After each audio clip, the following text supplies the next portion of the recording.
This house kept on growing, built to keep the owner alive and safe from ghosts, or so the legend says. For over 100 years, the Winchester Mystery House in San Jose has baffled curious passers-by with its tangled labyrinth of wings, turrets and towers. Legends say that it was built because its owner, Sarah Winchester, was tormented by supernatural forces tied to her vast family fortune. Newspapers speculated that she'd been warned by the dead that the house must never stop growing or disaster would strike. But then even long after Sarah's death, those stories never went away. Nowadays, visitors and staff still report chilling encounters, phantom conversations in empty rooms, shadow figures flitting about in the corner of your eye, an overwhelming feeling of being watched, and maybe most unsettling of all, sightings of Sarah herself in the room where she died. As the house is now a super popular tourist attraction, millions have flocked to take a peek inside the eccentric mansion and hear staff tell stories of how fear, and perhaps even guilt, built this house. But how much of the lore of Winchester Mystery House is really true? Did Sarah Winchester really commune with the dead to guide her endless construction? Or did society twist her silence into an infamous ghost story that she never even told?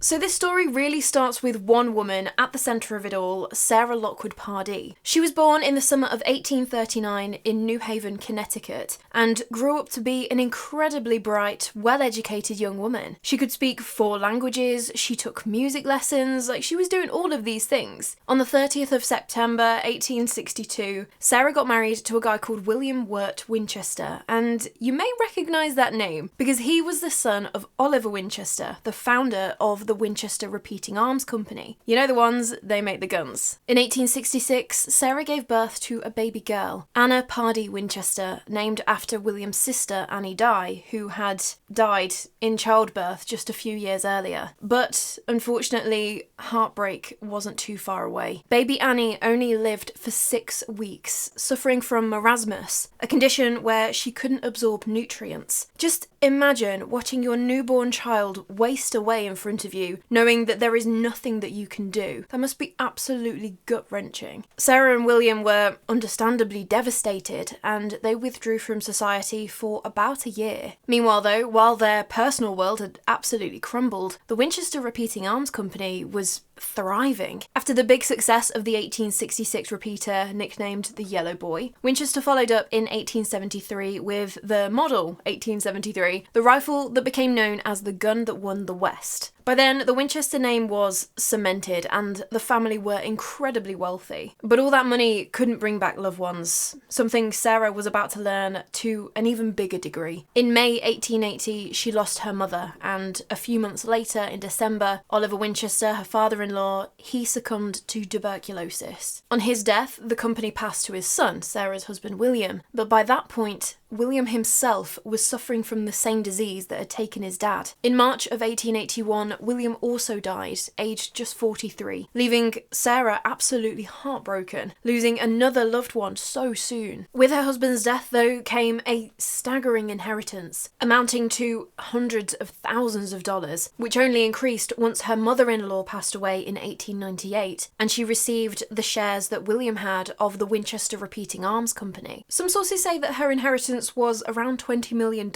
but looking at a lot of the other sources, that seems like a really high number. But either way, Sarah was set for life financially, but the grief of what she had just gone through, that doesn't just go away, does it? She spent some time travelling in Europe, and when she returned, Sarah, now in her 50s, was suffering from rheumatoid arthritis, and that was just getting worse and worse. Her doctor recommended a warmer, drier climate, so she headed west to California, where land was relatively cheap, and she even supported some of her family in joining her out there in their own properties, so she wouldn't be completely alone across the country. In 1886, Sarah purchased a 40-acre plot of land with an 8-room house in San Jose for $12,570, just under about $440,000 in today's money. She named this spot Llanada Villa, after it reminded her of Llanada Alavesa in Spain, somewhere that she and William had visited together. But she wasn't just going to live in the little cottage that was already there on the land. Absolutely not. Sarah threw herself into designing and overseeing the construction of a new, sprawling mansion. But it wasn't just one complete, thought-out blueprint that she was working from. Sarah went basically room by room, adding and expanding where she felt like it, with construction crews working from sketches on scraps of paper or even napkins and tablecloths. If she didn't like how something had turned out, she'd just ask for the workmen to tear it down and just start again. And so there was seemingly this constant activity happening at Llanada Villa. Always construction crews coming and going, new walls getting put up, towers being added. It was a sight to see, all of it coming together. So naturally, it quickly drew the attention of locals. This wealthy woman who'd moved out here but had chosen to keep to herself. She wasn't interested in San Jose high society, as would be expected of a woman of her standing. Instead, just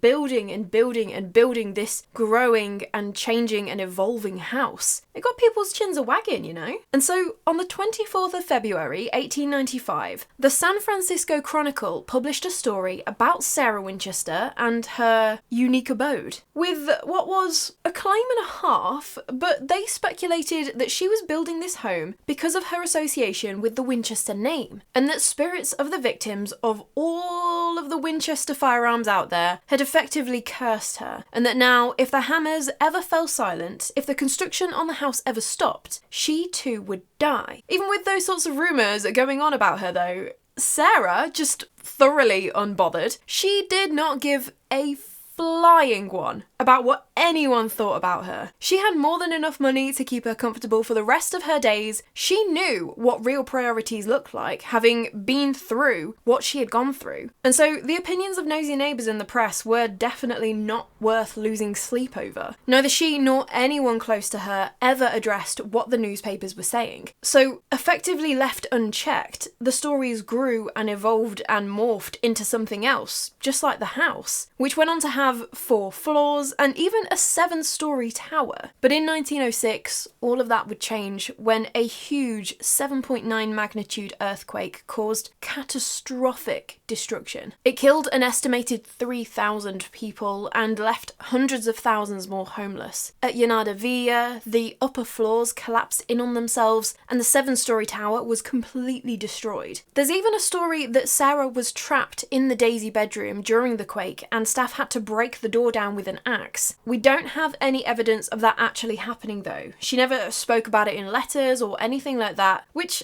I feel would be a pretty significant thing to happen to her. She had been staying at her other home in Atherton the week before, so people aren't even sure that she was in the house at all when the earthquake hit. But in the aftermath, the entire northern wing of the house was in a really sorry state, and seeing her home, her project, her labour of love like that, it was quite eye-opening for Sarah. And I think in that moment, she lost all heart for what she'd been doing there for the past 20 years. She was apparently said to have been possibly also a little bit embarrassed by what she was looking at. This mess that she had made of this house, clearly being an amateur architect, regardless of how enthusiastic she had been. And so Sarah never rebuilt after the earthquake. She did what she needed to do to clear the debris out the way and make the building structurally sound and watertight, but beyond that, she was done. No more ambitious projects, no more rooms being added on, not even consolidating what was left and making the remaining layout make sense. And so that left the house with staircases that led to the ceiling where the destroyed upper floor had been blocked off. Doors opened onto nothing but a steep drop as the room beyond it didn't exist anymore. And I do also think it is an important thing to say as well, though, that Sarah was getting on. She was in her 70s by the time that earthquake hit. Her rheumatoid arthritis had obviously been progressing and getting worse and worse, and so she hadn't wanted to get into all of those ambitious projects all over again. She continued to live at Llanada Villa, but also spent time in Atherton. But on the 5th of September 1922, Sarah Winchester passed away from heart failure at the age of 83 in her bedroom at the sprawling San Jose house. And while for Sarah, that's where the story ended. But the house she left behind, it was like catnip to the press. And now there was no way to get the real story from the woman herself, so they wasted no time cranking up the gossip mill into absolute overdrive. Pretty soon after, the theories about why she built it got way more outrageous than the house itself. And we got a whole backstory with this one as well. The story went that after losing her husband, the heartbroken Sarah actually visited a psychic medium called Adam Coons. He claimed that,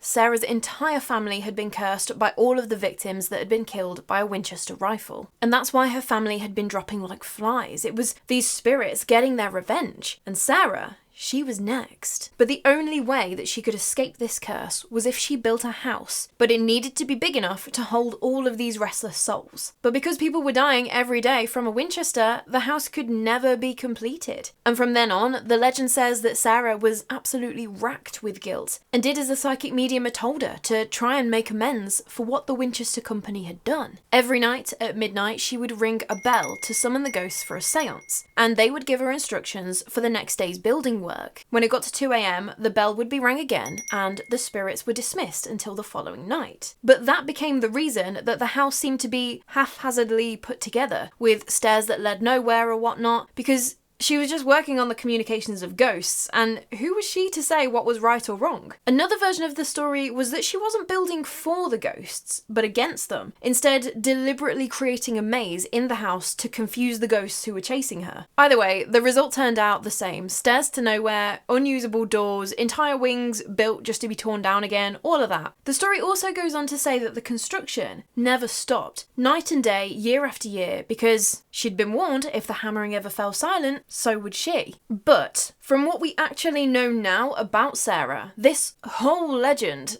really doesn't have seemed to have been the case at all. First of all, construction didn't happen at all hours, and it didn't continue all the way up to her death either. We've actually got letters where she was complaining about how intense the building works were, and that sometimes over winter she would send the builders home so everyone, herself included, could have a break from it all. And then after the earthquake, the additions and the renovations completely stopped. There were no more. No adding extra bedrooms for new ghosts, nothing. But then the idea that the work itself was being driven by ghosts, nothing backs that up either. What we do know is that Sarah was obsessed with architecture and building design. She had a subscription to journals like Architectural Record, but rather than just being limited to reading about it and studying it like most people, this lady was loaded. She could actually do it herself. Spend the money, build the thing, make the mistakes, rebuild the thing again. So were there ever any ghosts actually interacting with Sarah at all? Again, we don't have any evidence pointing to that being the case. Staff never reported Sarah slinking off into the seance room for 2 hours every night. If anything, the alleged seance room was actually a spare bedroom used by the staff sometimes. The bell, that was more than likely used to call employees in for work, not to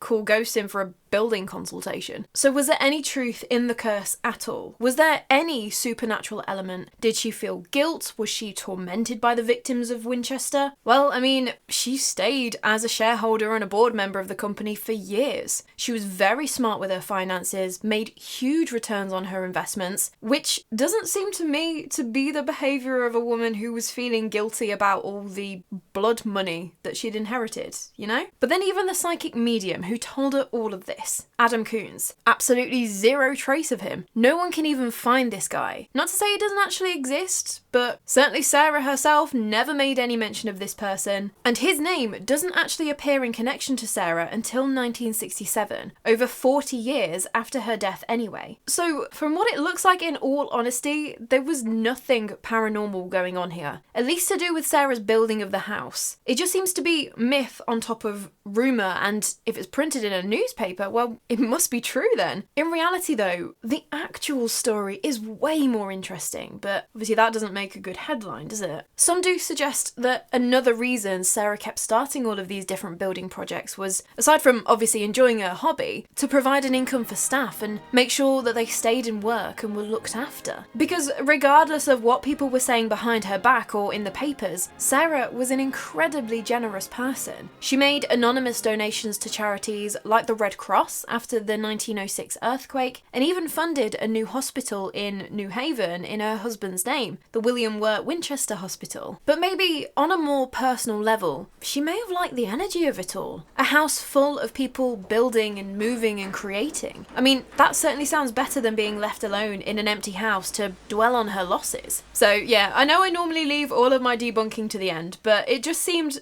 that at every turn, with every part of this legend in the Winchester Mystery House, there was some explanation, and it had nothing to do with the ghosts. After Sarah Winchester had passed away though, one of the wishes in her will was that the house in San Jose, Llanada Villa, it was to be sold on. By the time she died, this house was absolutely huge, obviously. It was sitting on a plot of something like 160 acres, all really manicured gardens, amazing. But there was no way that her family members, even with having inherited some of Sarah's money, they weren't going to be able to afford to run the place. And so in April 1923, John and Mamie Brown leased the property and moved in. But they actually later went on to purchase it outright. They'd been drawn to the place because they could see the potential for a roadside attraction here. They already had all of these manicured gardens that surrounded the house. The house itself, obviously, a bit of a statement piece. Why not go for it and turn it into an amusement park? Get a roller coaster going. Literally though, they were gonna build a roller coaster on the estate. But before sinking that kind of money, they realised that the house itself already had a bit of a juicy reputation. People were visiting just to see inside this house that the newspapers had been on about. They wanted to walk the confusing corridors, to see the strange design choices. The house was the main attraction. They didn't need to add all of these other trappings on the ground to make this a tourist destination. And so less than a year after Sarah Winchester had passed away within the building, they were offering tours of her home. They really leaned into the stories and the legends because, surprise, surprise, things aren't too much different nowadays. People love a good haunted house story. They'd talk about Sarah and her communing with the spirits, the design choices, and how they would allow her to escape from the ghosts at night. Even with new details though, like how superstitious Sarah had been, that 13 was her favourite number, and that's why it featured so much in the house, with 13 chandeliers and 13 bathrooms, all of this sort of thing. Alongside spiderweb visuals being everywhere, like made up in the stained glass windows and things like that. In 1924, Harry Houdini himself actually visited the Winchester House of Mystery because, aside from making a living escaping out of things, he also had a little passion project where he would go around exposing fake mediums and charlatans preying on vulnerable people in the field of spiritualism. Literally the granddaddy of debunking. Mate, you would hate it on YouTube nowadays. But instead of tearing it apart, the story goes that he actually left pretty intrigued by the house. Newspapers at the time, like the Oregon Daily Journal on the 3rd of November 1924, they even claimed that he'd seen Mrs. Winchester's wardrobe of coloured robes and saw how each one would be used to contact a different spirit in the house. Whether he actually believed that, whether he even said that, whether it's just more newspapers doing what they do, who's really to say? But it became part of the lore of the house, that even Harry Houdini thought the Winchester house was a mystery. And over the next 100 years, millions of visitors walked through the now officially named Winchester Mystery House, with tour guides keeping the stories of seances and ghosts alive. The story of Sarah Winchester and her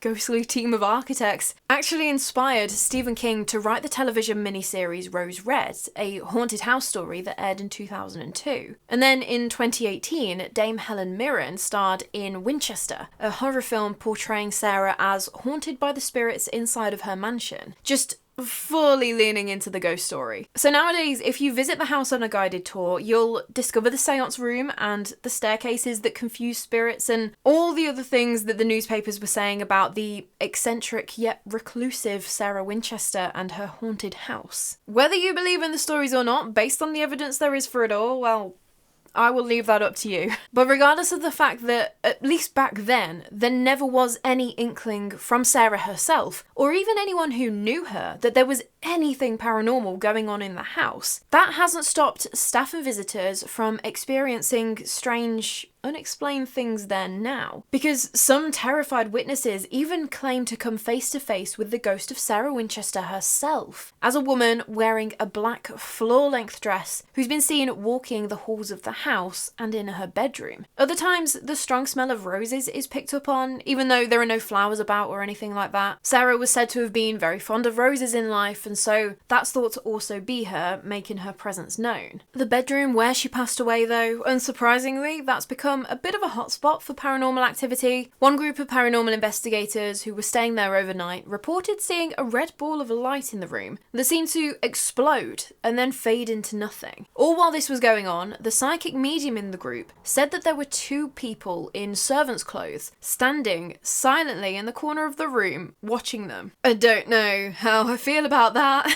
On Halloween night in 1975, though, there was a psychic called Jean Borgen and a medium called Joy Adams, and they, along with a few other people, decided to conduct a seance in Sarah's bedroom. As she went into a bit of a trance, Jean said that she was so very aware of this overwhelming presence. Sarah was absolutely in the room with them. The other people around the circle all watched as Jean's face seemed to morph into an older woman's face. Her hair turned grey, and it was just as if she had briefly transformed into someone else for just a few moments. But it's not just Sarah who's said to be haunting the Winchester house. Down in the basement, some people have described seeing a man walking with a wheelbarrow down the hallway nicknamed Steam Alley. And it was called that because there used to have to be a guy who would go with a wheelbarrow and pick up all the ash from the chimneys down in that long hallway. And so now this guy, who's called Clyde, has been seen carrying out this job, completely unaware that he's appearing to these people just as an echo.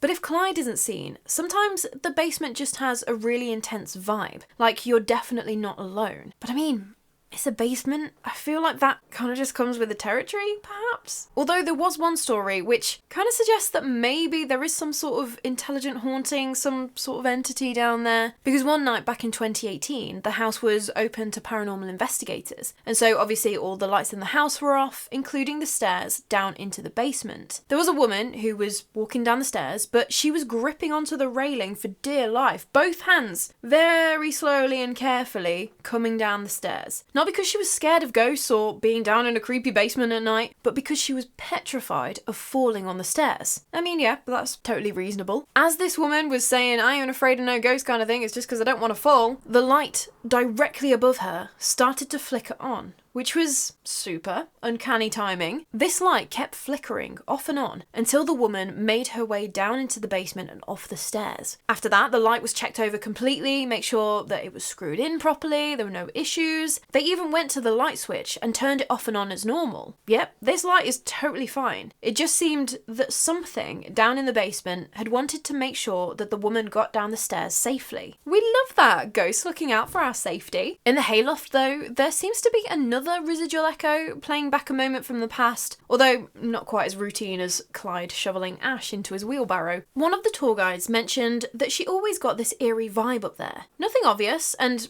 it's just a vibe. It's easy to shrug off as your imagination or whatever. But the room never felt right to her. One day, while she was waiting for a tour group to move on so that she could tidy up after them, she all of a sudden heard this ear-splitting scream tearing through the room. Oh my god, one of the visitors has just got seriously hurt. I need to jump into action here. She panicked and ran to go and check on the group who had moved on to another room. But when she burst in looking for the injured person, everyone in the group just turned around to stare at her. Everyone was completely fine, if a little confused at this slightly panicked tour guide who was frantically scanning the room. When she explained what she'd heard though, they were even more bewildered. Nope, don't know what you heard, but we didn't hear anything. No clue what she was talking about. And so, okay, that was very weird, but that was that. Until a few months later, and she was leading a tour around, when one of the guests, who claimed to be a psychic medium, mentioned to her straight up that something has happened in this hayloft years ago. A fight, something, between two workers. And whatever happened, it was replaying again and again as a residual haunting now. So that's very weird. We obviously have no way to know if it did happen. There are no letters or diary entries about a disagreement between workers or anything. But strange that the tour guide had absolutely no knowledge of this history going down. But then the visitor mentioned it to her completely unprompted.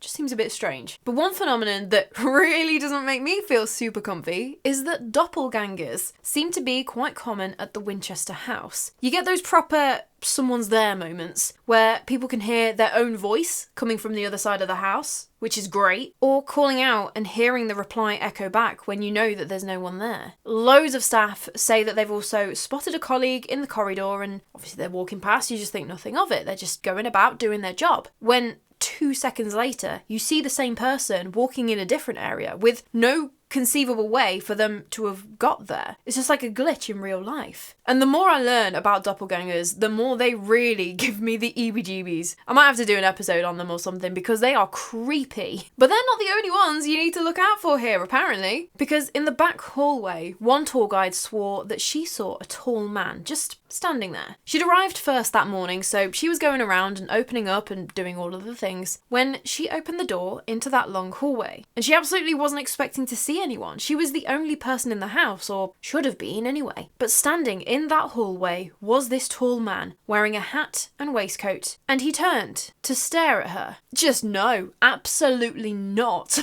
She was in shock a bit, but before she could do anything else to move, to escape or anything, she'd got her jumper caught on the handle of the door, and so she just turned to unhook herself, but when she turned back to face him again, he'd completely vanished. Immediately, her mind didn't go to ghosts, it went to reality mode. Okay, there's an intruder, maybe it was a visitor who was locked in overnight and he's in shock, like anything like that. So she searched the entire house, but there was no one there, and no way he could have slipped out without her noticing. So satisfied there wasn't anyone in the house at least, or though a little unsettled about what had actually happened this morning, again that was that, and she went about her day. A little later on though, another staff member reported seeing the same man in the exact same place. She had reported it to her boss, who had then done a full sweep of the house, but they never found this guy again.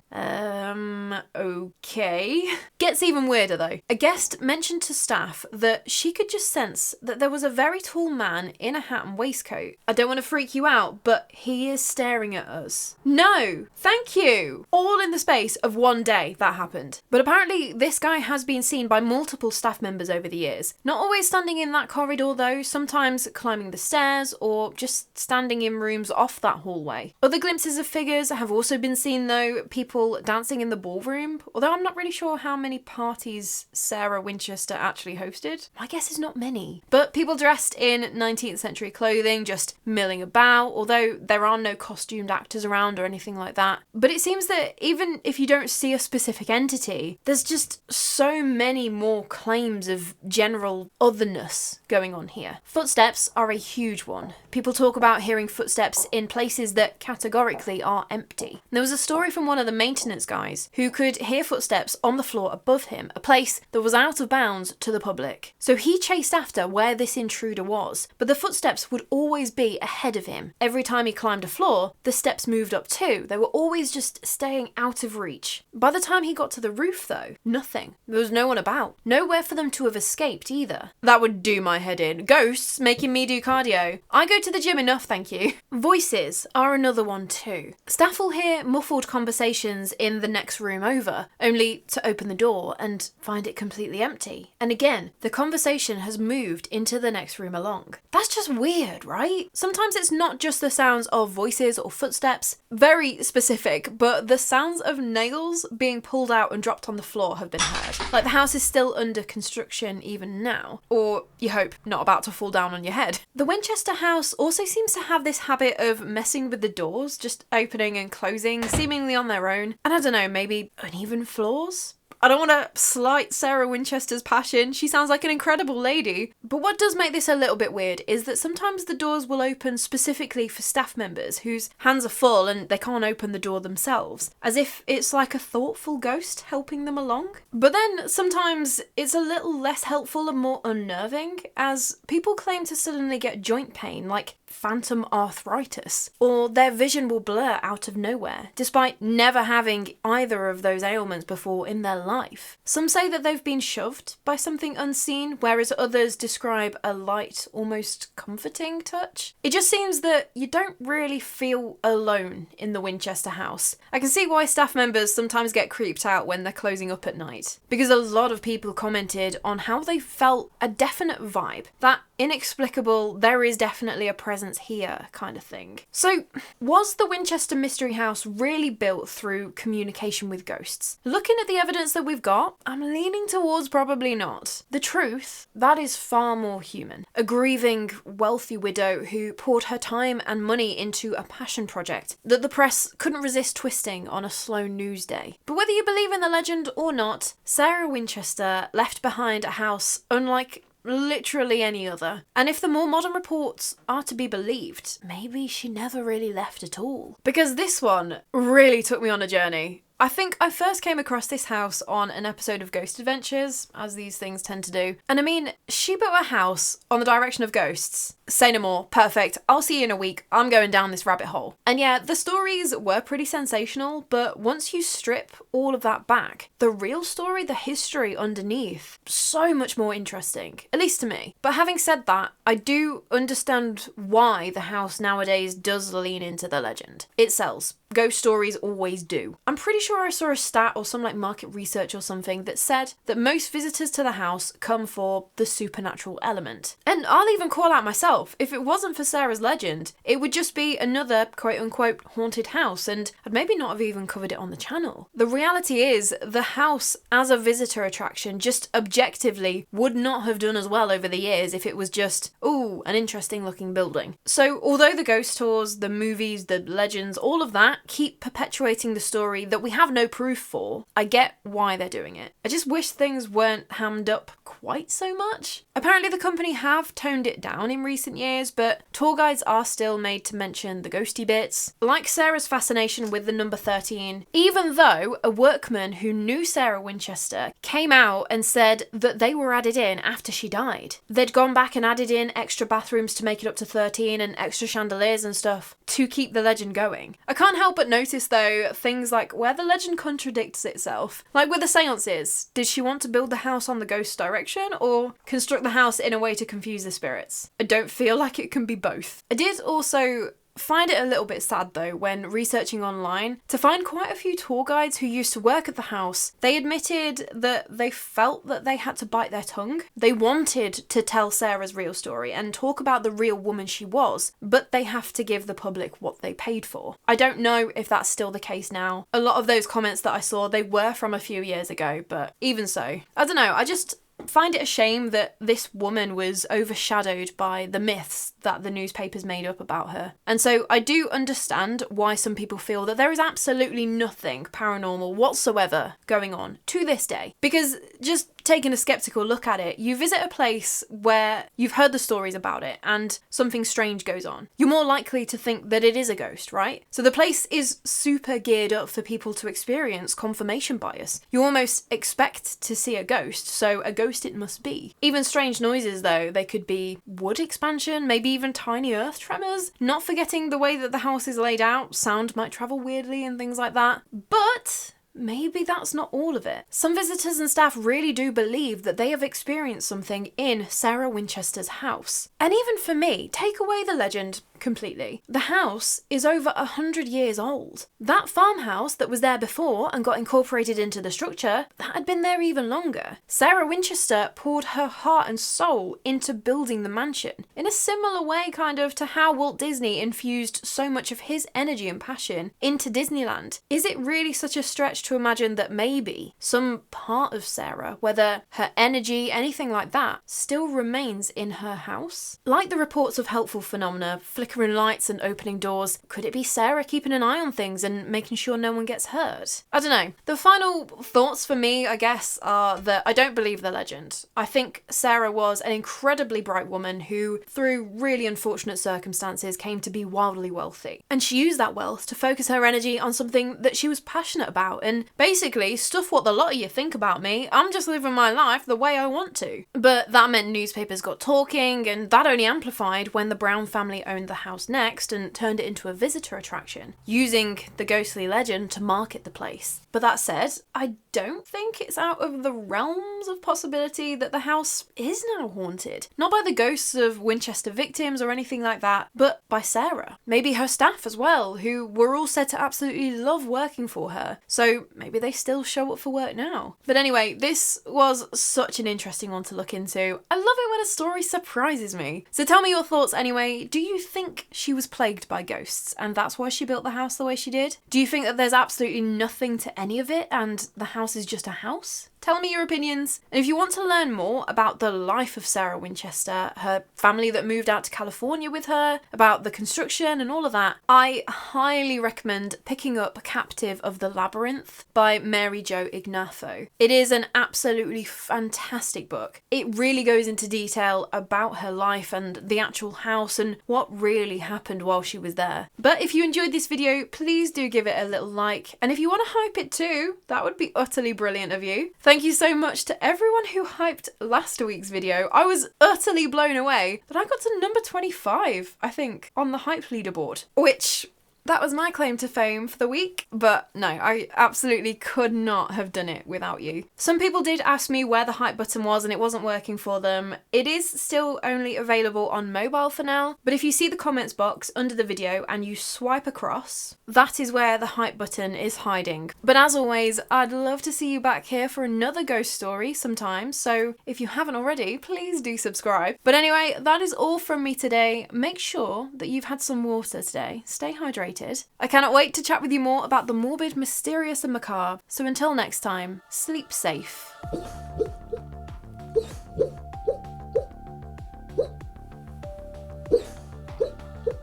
Ernie's dreaming. You tell him, kid. You get him. Well, he's had a good day.